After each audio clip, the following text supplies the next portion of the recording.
విద్యారంభాభ్యాసము విద్యారంభ సుముహూర్తము. ఓ చిన్నారి బాబుకి రోజునే అక్షరాభ్యాసము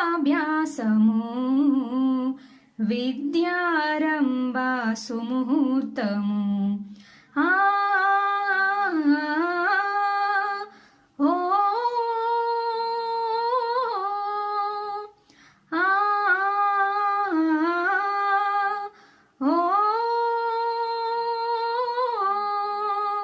ముందుగా గణపతి పూజను చేసి